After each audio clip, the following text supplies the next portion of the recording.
Hey, I hope you enjoy these short Reddit stories and the chill music. If you do, please like, subscribe, and comment your thoughts. Enjoy! My parents have been trying to convince me I'm crazy. Me, 16F, and my parents, 51M and 52F, have been trying to convince me I'm crazy. My parents had me around the age of 35 and I had a particularly horrific childhood.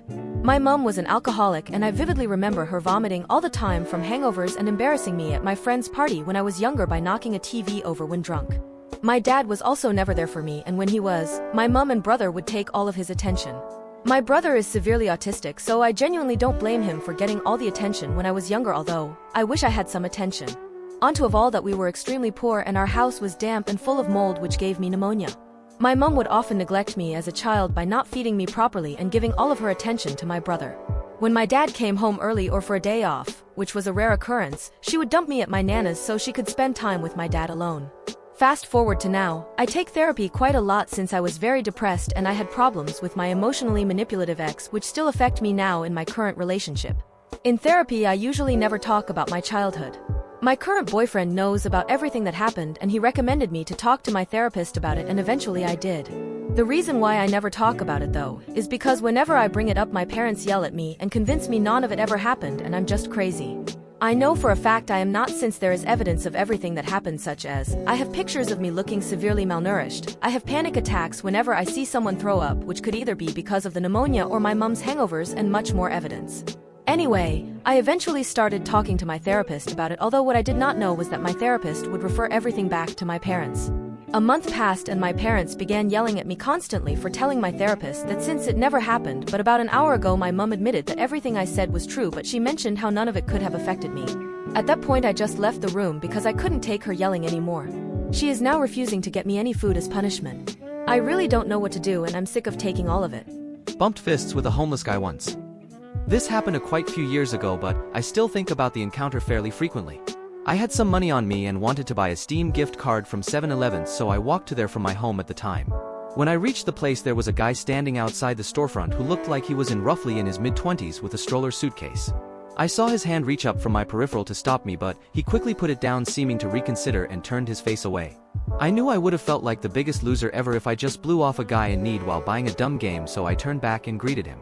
It was a pretty standard conversation from there, I guess. He said he didn't want to bother me because I looked so young and he didn't want to take money from a young person. Said he'd appreciate what I gave him though, and that it would help with his travels, so I did. The last part is what's really stuck with me though. He bumped my fist and looked at me with such clear and soulful eyes. I've personally never made eye contact with a person that made me feel the way he made me feel at that moment, and it struck me pretty deeply in a way that's left a lasting impact on me. Afterwards he gave me his best wishes and said bad things always happen to good people. And said I had to take care of myself, almost as if it was a warning. The words were just as impressionable too, and I still contemplate them even now. Something about them resonated with my experience in my life and I hung on to them. I wonder exactly what he felt and meant when he said that? I never asked and we parted ways. Knew the guy for all of 1 minute, but somehow made a type of connection I couldn't forge with people given several years of time.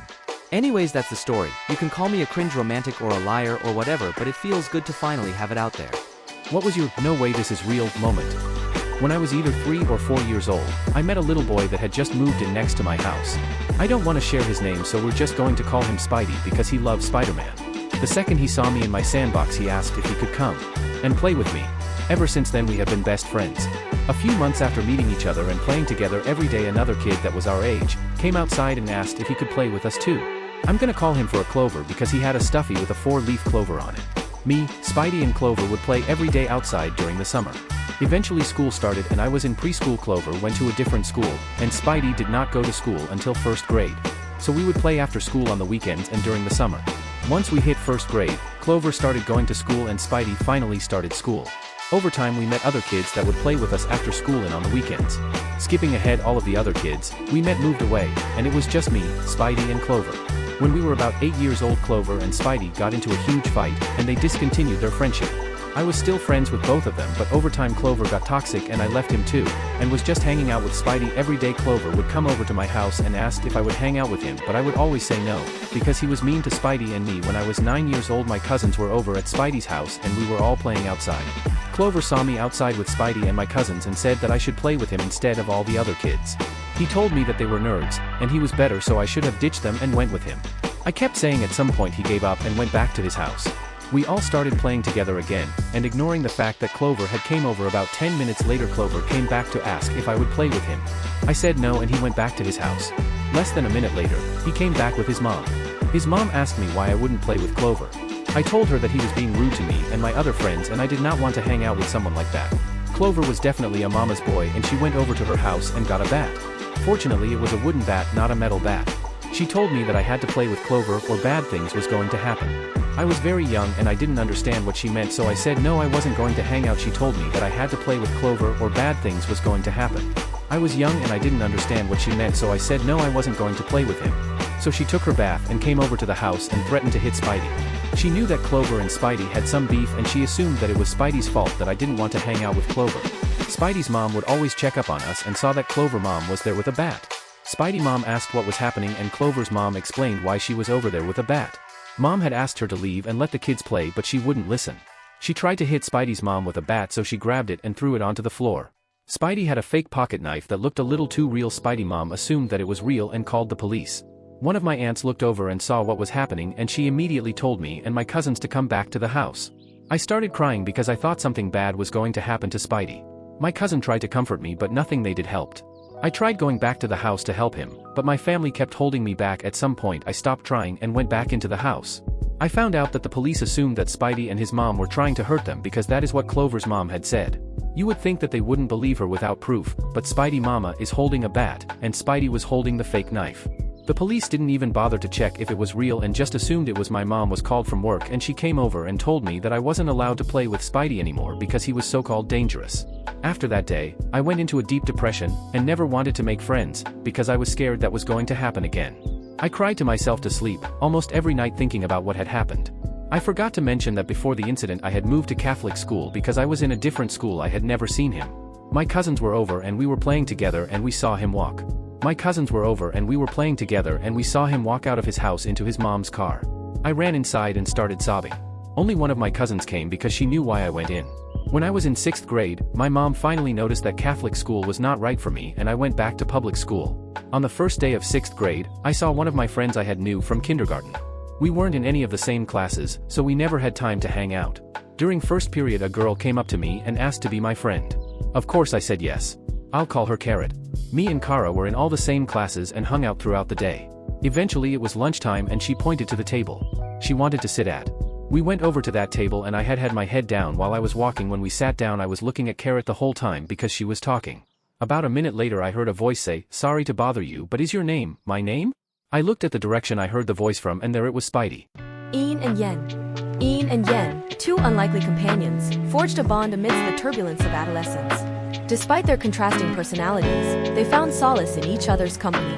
Yin, burdened by the weight of his thoughts, sought refuge in Yan's carefree demeanor. Conversely, Yen, guarded and reserved, found comfort in Yin's willingness to share his struggles. As their friendship blossomed, they navigated the highs and lows of life together. Yin's resilience inspired Yen, while Yan's nonchalance offered Yin a reprieve from overthinking. Yet, beneath their camaraderie lay unspoken tensions. Yin, ever the open book, confided in Yen without reservation. However, Yen, harboring his own insecurities, shielded parts of himself from Yin's gaze.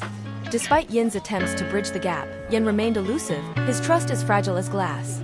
Their friendship, a delicate balance of trust and misunderstanding, reached a breaking point. A miscommunication, fueled by hearsay and unvoiced grievances, severed their ties. In the aftermath, both Yin and Yen retreated into their respective worlds, grappling with the loss of a once-cherished connection. Though their paths diverged, the echoes of their friendship lingered, a testament to the profound impact they had on each other's lives. In the tapestry of human relationships, their story serves as a poignant reminder of the fragility of trust and the resilience of the human spirit. One comment. Feeling down. I ended my water fast after 5 days. I ate burger patties on lettuce with hot sauce. My stomach was a bit bubbly for a few hours. I think I paid close attention to the scale and trying to stay at my lowest weight I can. So after eating and drinking water I weigh a couple pounds more. I know it's normal, but I can't help but feel hopeless. I expect a lot from myself. Honestly, when I got out of jail I had no clue how much I weighed. All I know is the jeans I wore to jail fit me when I got out, so I'm guessing no more than 250. All I wanted to do was eat everything.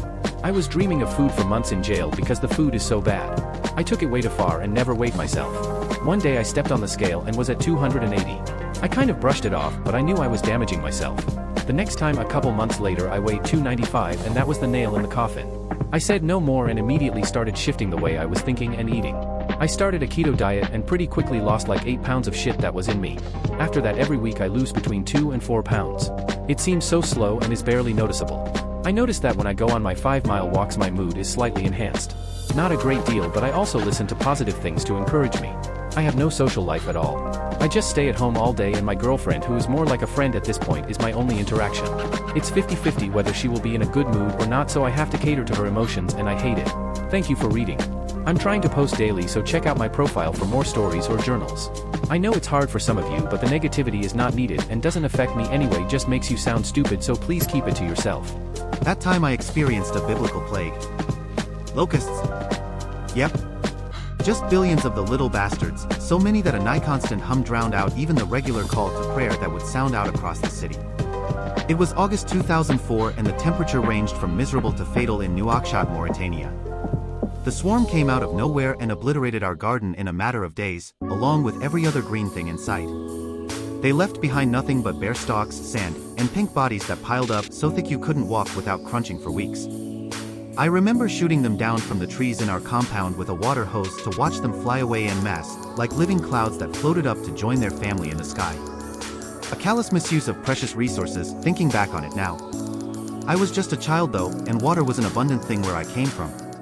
To me, the natural disaster was more of a plaything than a devastating loss of resources. I would sprint through the grassy embassy lawns they liked to hide among in the thousands, sending huge swarms of them up into the air in my wake. They'd erupt into flight all over the place like a stampede as the panic spread. In seconds the whole field would be exploding with pinkish bodies. It made me, always the smallest among my friends, feel like a giant. It really was fun at the beginning. I so enjoyed catching the bright yellow males at first. The juveniles and the females are pinkish brown, but males yellow as they age. They were rare for a while, more numerous later as the swarm lingered. Once one of the bright yellow ones I was chasing flew up and got caught in my mom's hair, drawing several of its friends with it. Pandemonium ensued. She started shrieking immediately, drawing our guards' attention. Yes, we needed guards there. Otherwise our house would have been left unoccupied whenever we went out, and anything unoccupied was basically public property by convention. Abbas came running like he was prepared to take on an army, which I suppose wasn't too far from the truth. He did his best to pull the little writhing things from her hair while holding back shuddering laughter as my mom danced back and forth screaming, "Get it out, get it out!" I don't think she wore her hair down again until they were all gone. Of course I was too distracted by the hilarity of the whole thing to catch that precious bright yellow one before it got away. There were always more though. Literal tons of them. I'm not sure I can stress enough the sheer number of these things. Rare is probably a bad descriptor for the yellow ones, since they were still everywhere even at the beginning. It's like finding a 4-leaf clover in a big patch of it. You know there's probably dozens of them in that one patch alone, but they're so obscured by the many thousands of other clovers that they seem more rare than they are. There were so many of them they changed the overall temperature of the city. At first because the air was thick with insects and the sand they kicked up. Then later because even by the next summer almost none of the shade had grown back yet. It was absolutely miserable. I watched a desert donkey, these animals that survive on cardboard and tin cans, collapse from heat exhaustion. The plants that held the ground together were already fighting a losing battle against the desert, but after the locusts, the sand just flowed into everything. I would find sand in my underwear, the back of my closet, and in a fine layer on toilet seats that could rub you raw. The seat belts in our car would crunch when I put them in because of the grit inside. I couldn't bite down all the way when eating food without grinding my teeth on what amounts to small rocks. I swear the aerodynamics of soccer balls changed after the locusts were finally gone, impeded by sand rather than bodies. The last bright yellow one I saw was a straggler, left behind by its brothers between my house and the wall that ringed our compound. It was struggling in the sand, probably dehydrated due to the very destruction that it caused. By then I was sick of them. I didn't even bother to pick it up or put it out of its misery. Instead I just left it there to roast in the sun. When we left Mauritania, ironically to go to one of the colder places you can live, I made sure there was not a single locust left in any of my toys before they were packed away. I still shudder at the sight of grasshoppers and have nightmares about being covered in crawling insects. They are truly awful. I wouldn't trade the experience for the world, but I wouldn't weather it again for $1 million either. Thank you for reading. Benjamin Hawley. If you enjoyed these stories, don't forget to like, subscribe, and comment your favorite story below. Thanks for watching.